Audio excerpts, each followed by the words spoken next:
And welcome back to AR Tales, aka the A.R.T podcast. I am A.R. Mirabal, and today I am joined by the returning heavyweight. He has written genre upon genre, book upon book, short story upon short story, awards left and right. James Musgrave, and you can call him Jim because you know I do. We're all friends on this podcast. How you doing today, Jim? I'm doing great, AR. Great to be back, and great to be anywhere, actually. Yeah, especially with especially with everything going on, the heat, the COVID restrictions, depending on what country, state, faction, province that you're in, whatever it be. But we are still here, still writing, and still trying to entertain, at least trying. Hyphen, underline, italics, arrows pointing, trying, right? That's right. But you just are about to release Orchid Daughter, this phenomenal Nordic-based god. Just, I will let you define what it is, because it is, like a lot of your work, just a huge smashing together of genres and blending together of different fictions and lores and things that you believe in and things that you have interpreted. And it is phenomenal. I got the pleasure of working on it a little bit, 2% maybe, negative 2%, if we can be honest, maybe, perhaps.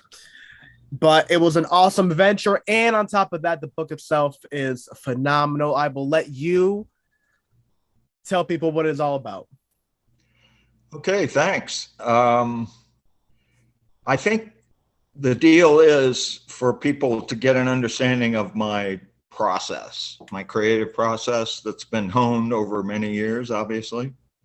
And especially for something like this, where I was trying out something completely, really out of my league. I've done sci-fi, and you're a fantasy. You kind of combine sci-fi and fantasy also. Yeah. Yeah. Which, I don't know about you, but when I saw the first Matrix, it kind of blew my mind. Yeah. It just the concept was cool. But the idea of the manipulation, of behind the scenes, and it struck a chord with a lot of people.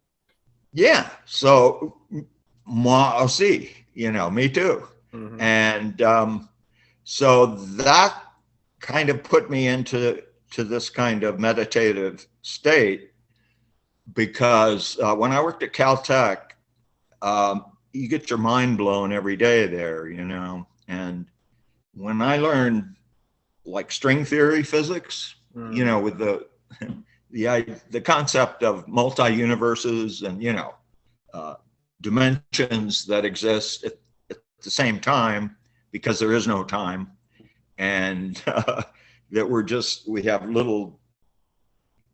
we have infinite options going on all the time. And the reason we don't see them all is because we're stuck in our little apertures, our bodies and our, but the way it was explained to me by Feynman and some of these guys, these professors at Caltech, they always make it simpler, is that basically we're doing what the Vedas and, the ancient Sanskrit texts were talking about many thousands of years ago, that everything is connected, and that the people, the artists and the shamans and the people who are tuned in recognize that, and so when they create, they can join together all kinds of desperate, not desperate, yet desperate too, especially in my novels. But disparate with the DI elements, from everywhere. So that's the philosophy that I've always had, is that if you're going to be an artist, you have to be allowed to make connections anywhere. Society cannot censor you. And I really believe this. I mean, Camus, guys, existentialists, guys like that said, you know, there's no art unless you have that freedom. I mean, it does not exist. So what I saw over the years is this gradual tightening. I know you feel it. Everybody feels it. Of this political correctness coming in and squeezing us, artists and shamans and anybody who's, you know, who has these visions that we're all connected together and we belong together. We're going to survive that way. You know what I mean? But there's these other pressures. And then I read some of the Sanskrit, you know, tales about the Kali Yuga, you know, that we're in, the age of where there's more evil people around, demons, and people that want to fuck things up and just raise all kinds of, you know, terror and mayhem. Don't want us at all to be connected. It's like the last period before the big boom, whatever that is, you know, the galaxy, we're going to blow ourselves up, or some, you know, meteorite is going to poof us, or whatever it's going to be. It's possible. But then there's a new beginning. You know what I mean? With better mindsets in charge. And how does this relate to Orchid Daughter? Okay. One more step. I had to understand how my mind worked in that concept, because you're an artist too. We're our own worst critics, right? I mean, people say, wow, that's really imaginative. Where'd you get your ideas? I don't know. You know, I mean, I just get in the zone. That's the equivalent, you know, that it's like a Michael Jordan thing, you know. Or yeah. No, completely. You just get in the zone. I don't know how I did it. I don't know how I did it when I was 8 years old, playing with the kids out in the block, you know, making up stuff to play. Mm-hmm. I don't know where that comes from. It's a gift. It's a gift. So, but anyway, so I was reading Carl Jung, which a great psychoanalyst, you know, who foretold in his dreams World War I. You know, I mean, he was getting these horrible visions of people dying, you know, in battlefields and shit. So he came up with this idea as this imaginative thinking while you're awake, right? And that's what I did. You know, most people do it when they're sleeping or, you know, in a drowsy meditative state, but I used to do it all the time. I realized, you know, when I was a kid in classroom, teacher be up, you know, showing us something really interesting, enthusiastic, and I'd be looking out the window thinking about how that bird got from one place down there to go after that bug and what's going to happen, you know. A story in my head, how that might happen, and will that worm survive or whatever. You understand what I mean? That our minds take off on different journeys. And much later, I saw a guy named Krishnamurti who talked about teaching in an entirely different way than I was subjected to in school.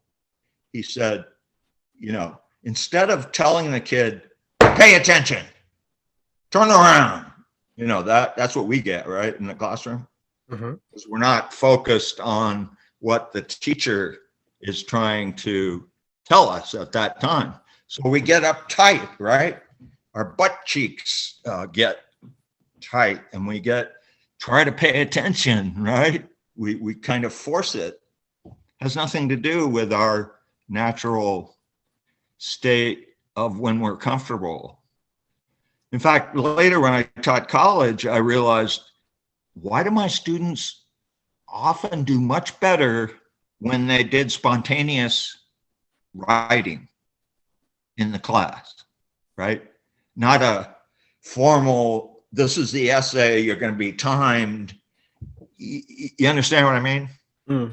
Where they were more comfortable with their own body and mind. And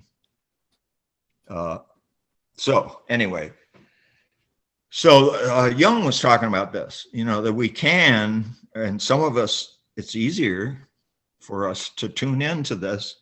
And Krishnamurti was talking about it. Instead of shouting at the child and, you know, trying to get their attention, rivet their attention, because they'll lose their creative flow. And that creative flow is what the kid's interested in at that moment. You know, what they imagine or what they're feeling or what their mind is telling them at that moment. Let them go with it. And as a teacher, you just kind of work with it. You know what I mean? Understand what I mean? The different perception of how to teach. No, I understand that, definitely.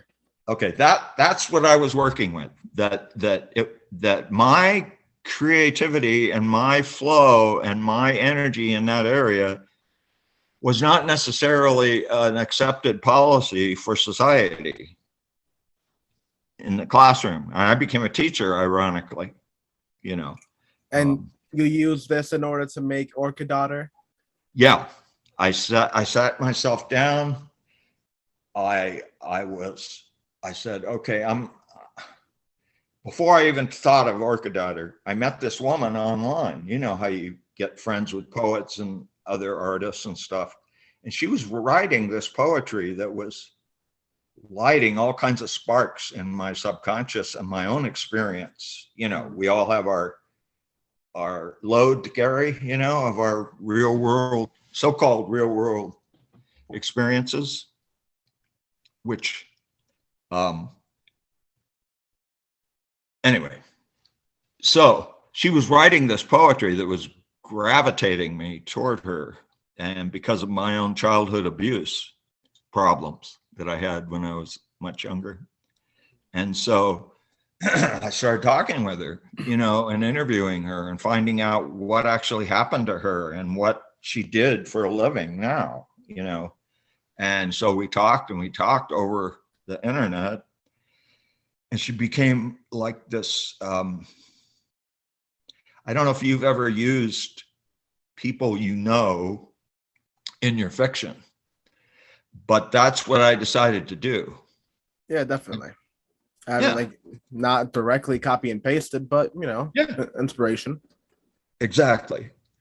But the way my mind works is that I'll pull out a pretty big chunk, you know, if I think it's cool, of their real life and experience, and then weave my historical genius, you know, whatever the world is that I'm creating, around it. And so that's what I did with Orkidedatter. I thought, okay, she has this background. That another irony, she never really studied, and this is, you know, this is understandable. She never studied her own Norse or, you know, her mythology that much. Well, before diving too much into the character, why don't you give a quick synopsis of the book itself and who you're referring to? Right. Okay, this Orchid Daughter is my main character, based on an actual woman I know. But in the book, she's obviously not that at all, except for I have her poetry in there. The poetry is often based on actual experiences she had as working for the Oslo Police Department. She interviewed psychotics, pedophiles, rapists, people she had to work with because she was abused herself as a very young child. And so she was able to plug in to their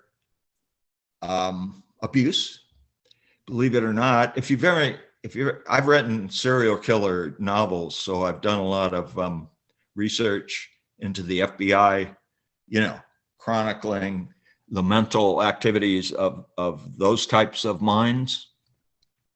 And so she was doing that. She was treating them not like monsters, that most of us think when we think of a serial killer. We don't think about that they have their own world inside their mind and their own experiences. Instead, we're immediately repelled.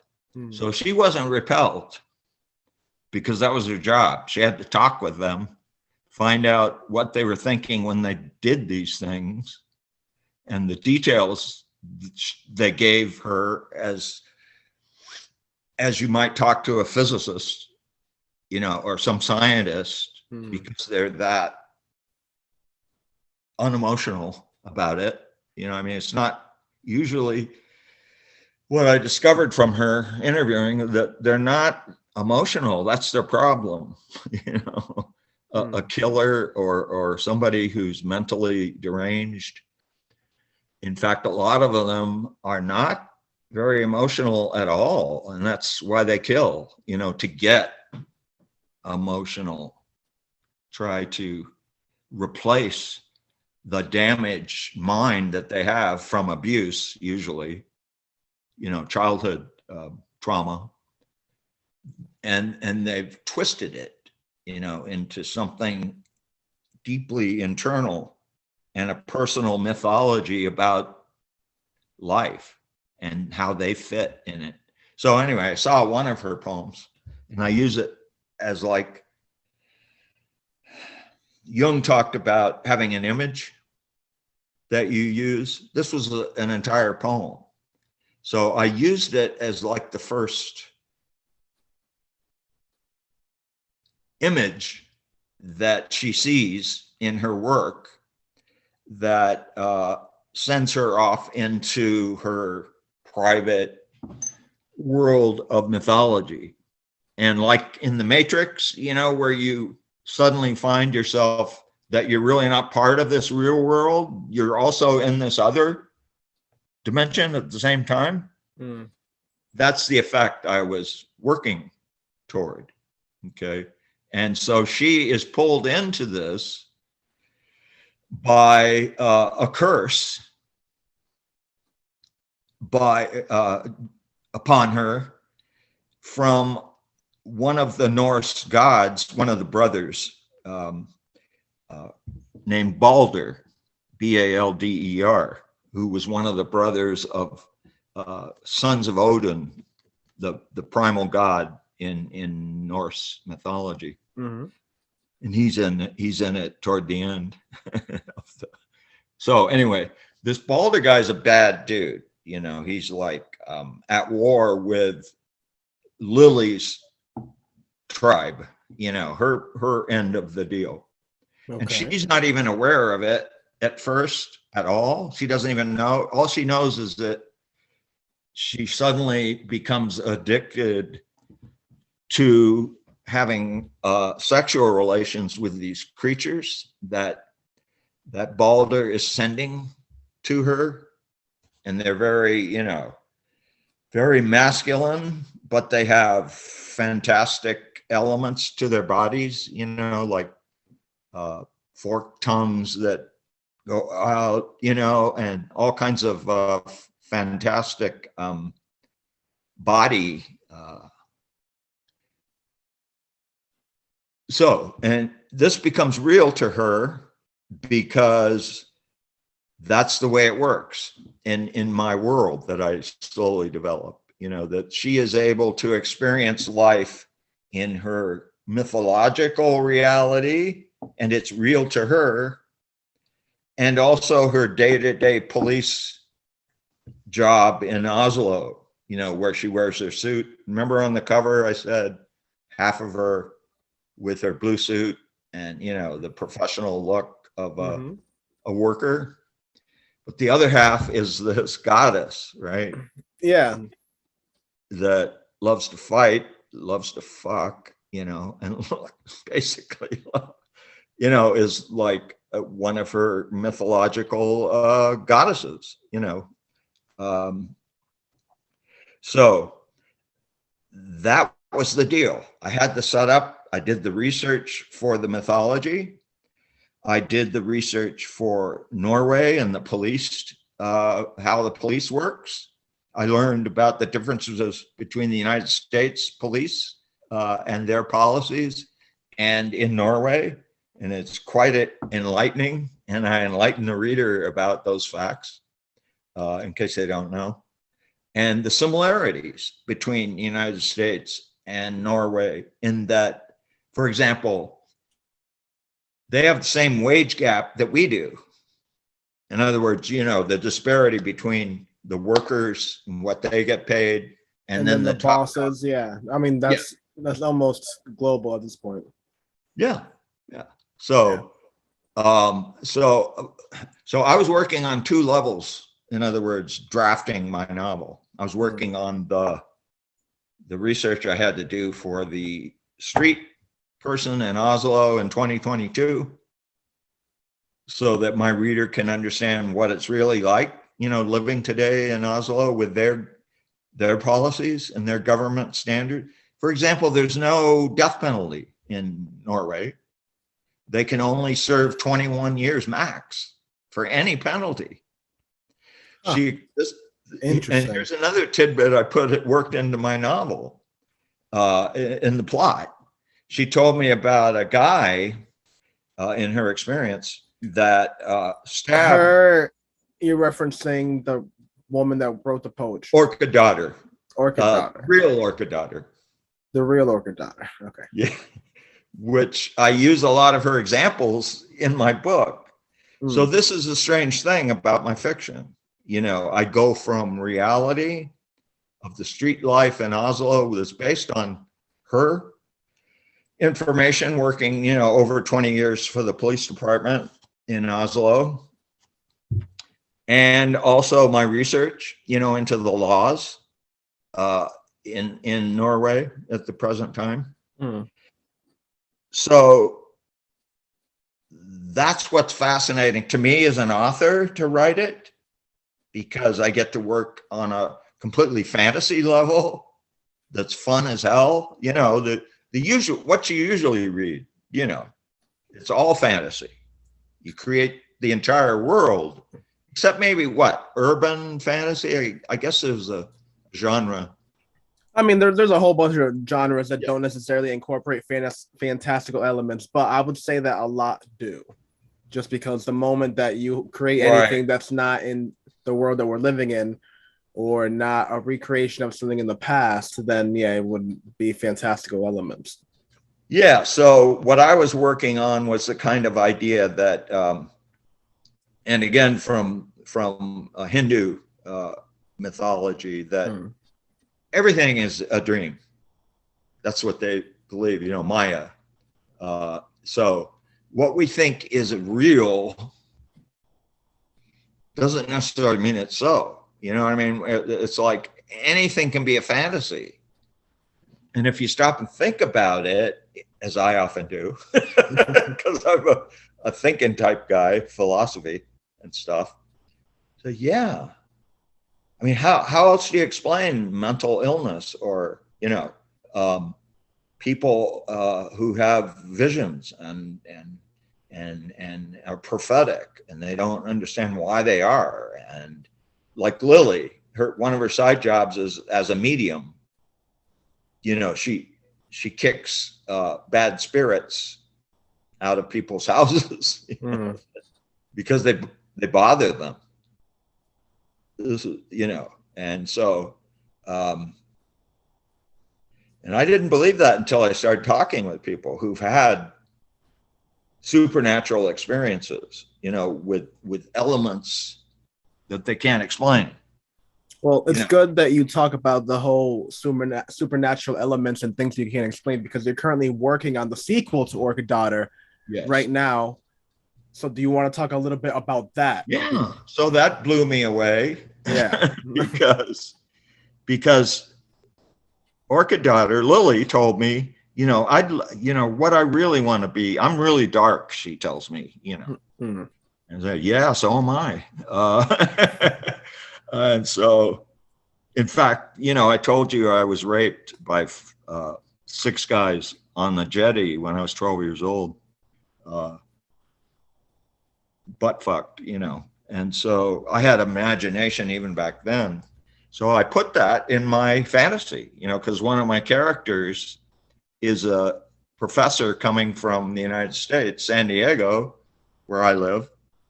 He's a lot younger than I actually am in the novel, but he has a lot of similarities. And the primal one, and the one that attracted me to Lily because of her abuse, also was this sex, this rape incident in my life that I was ashamed for so many years to even talk about. I didn't even admit it to myself, mostly because my dad was a war hero, World War II. He was a sick puppy as well, untreated PTSD. But so I could never confess to him. And so I would just pour alcohol. I was in the military, Navy. I would pour alcohol or drugs on top of that, that I had not processed the way it should have been processed in my mind, that rape, although it was there. And when I wrote about it for the novel, it came out very similar to what I was experiencing at that time. And I talked to Lily about this because when she was abused, and she spoke to a lot of children who were abused and whatever in her job, was this out-of-body experience you go into to protect your mind, to protect you from what's happening. I saw you interviewing a guy that was talking about getting robbed, at gunpoint in his house. Arthur John. Uh-huh. Yeah. Great guy. Great guy. But that's what happens to you. You break down, you don't process things properly. And that's why you go to a psychologist and somebody to treat you so that you can relive that and reprocess it the way it really happened. But in a healthy way, yeah. Well, at least try to make it to a healthy way. Exactly. Yeah. And so that's my deal too. I have an agenda. Both she and I have an agenda, is to make those kinds of experiences real, yet couched in, fantasy. And because it is, because the mind goes into a fantasy world in that respect. Even the demons, the evil people, they also go into a fantasy state, of mind when they're evil, because they don't want to believe that they're bad. They don't want bad. That's the deal. What is evil and what is good? A lot of that is subjective, right? It's how we rationalize it. Like Hannibal Lecter, very cultured gentleman, a psychiatrist, right? He just happens to kill people and eat them. Well, it just happens to, yeah. Just happens to. But otherwise, he's very charming. You'd want to talk with him about all kinds of subjects, art, history, whatever. So that could be debated for a lot of people that have done atrocious things in life. Exactly. Compartmentalize. That's another good term. What is compartmentalizing your life? That's mental illness. In some respects. That's like splitting off your personality in order to do nefarious things, right? There is I can't remember who the philosopher was, but it was the theory of dramaturgy, which is basically all of life is an act. You act a certain way to your parents, a certain way to your peers, a certain way to your superiors, a certain way to people that are your subordinates. But And that's not mentally healthy. well, it's an interesting thing because I feel there are people that are very dramatic with it, and then there are people that are very minimal with it. But at the end of the day, I feel like just about anyone is guilty of doing that. So I feel it's a very interesting concept, but yeah, I guess like anything else, it's a concept. Something to think about. I mean, but you stop and think about it, and that's demanded by society. It's like a template, you know, an organizational template that's placed upon us. I think Freud called it the superego, you know, society values hovering above us to make us good people, you know. But at the same time, we've got this huge subconscious world that runs our emotions. I put up a statement, like a meme statement, you know, like you do on Facebook to get people riled up. That's why I do it. So I made one statement that humans are the only beings that have emotional baggage. People got so unnerved about that one statement. You know, they were, and guess who they were defending? Dogs. Yep. Animals. Yeah. Well, does it? I mean, they're like, how Pets, can you say that? Pets can definitely get depressed. Well, dogs can anyway. Yeah. They feel trauma, you know, they feel emotional and blah, blah, blah.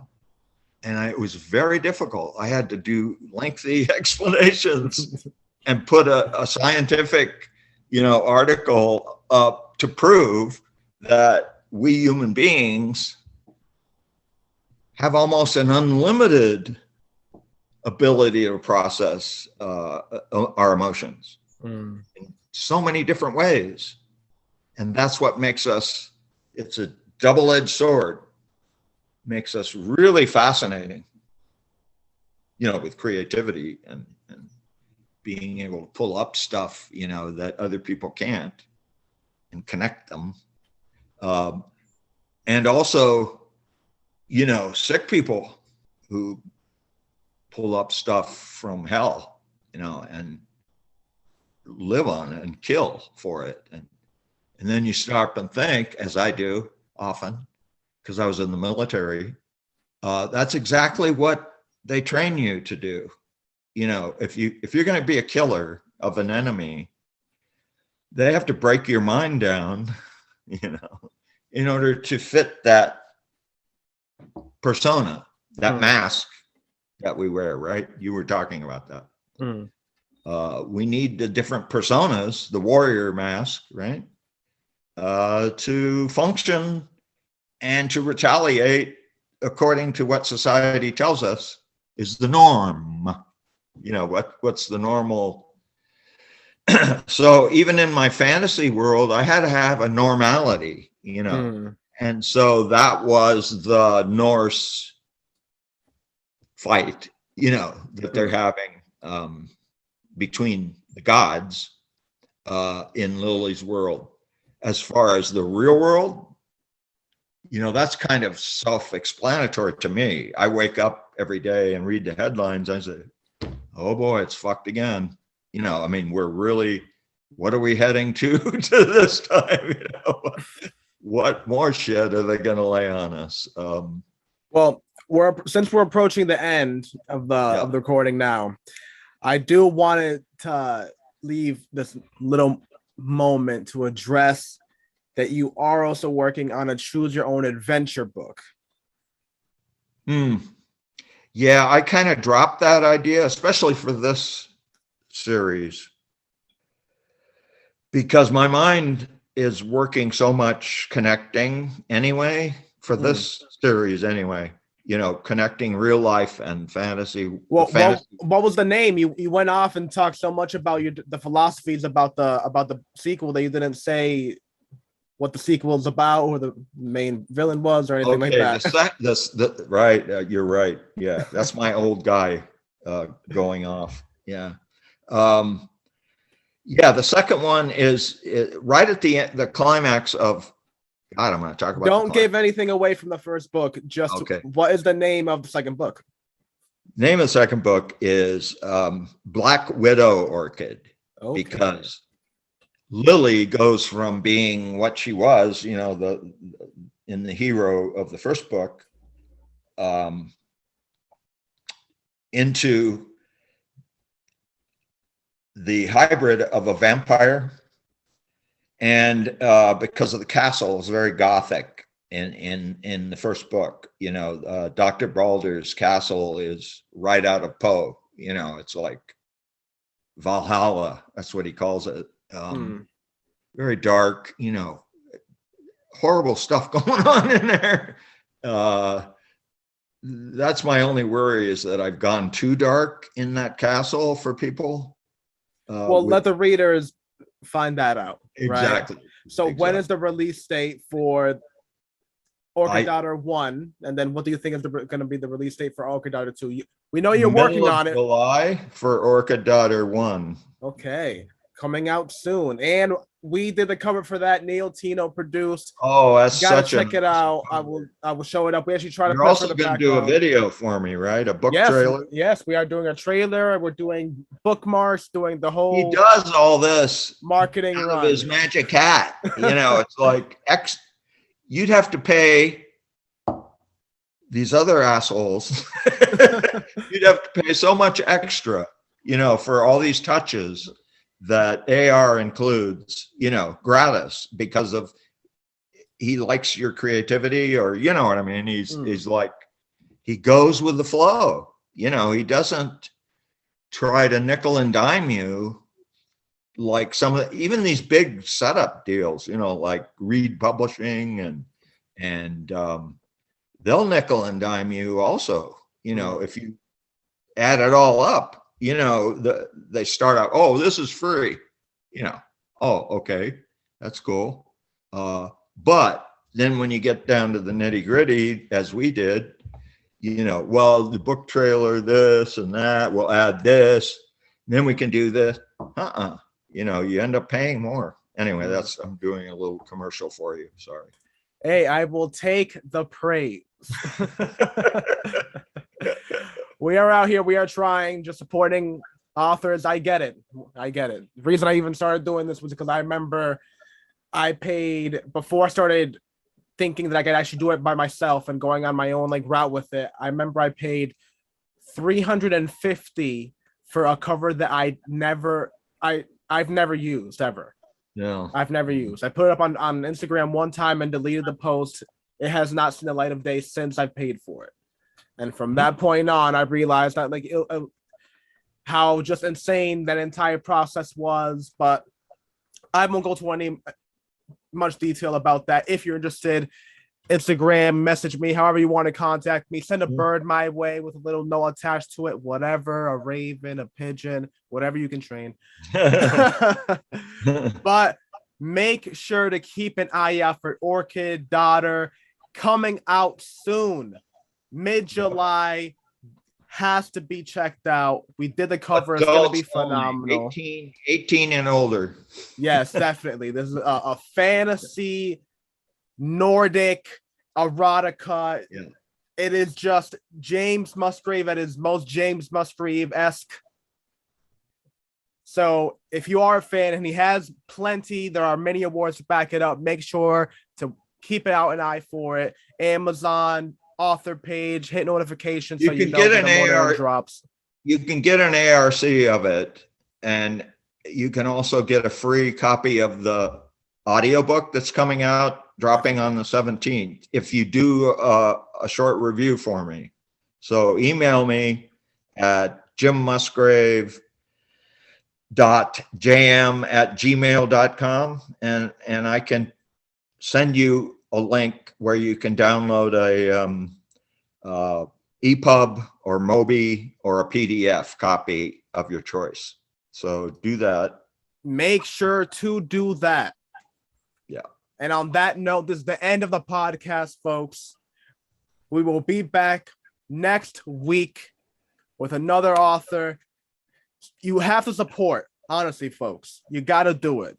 You have to make sure to check out James and everything he's done. Believe me, there are so many books. This is the second time that he's come on the podcast. If you have not checked out the first time, make sure to go back and watch, listen, however you want to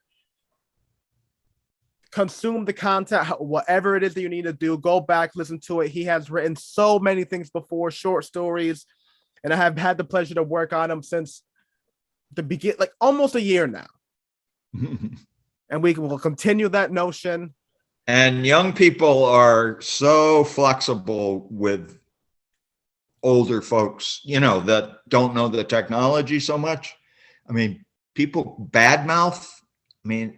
Well, we didn't get into James Patterson again, he was whining about something, off the wall about 52-year-old white authors that can't get help, or hey, if you ask people like A.R. or a lot of young folks that are geniuses at what they do, they're not going to snub you, just because you're a boomer or, whatever generation you are. They are very open-minded to creativity. And anyway. Well, definitely. You have to, especially when it comes to art, it's all about sharing the love. It's not about sharing hate. It's just about sharing conversation, if anything, right? So on that note, I've been A.R. This has been A.R.'s Tales, aka the A.R.T podcast. This has been Jim, aka James Musgrave.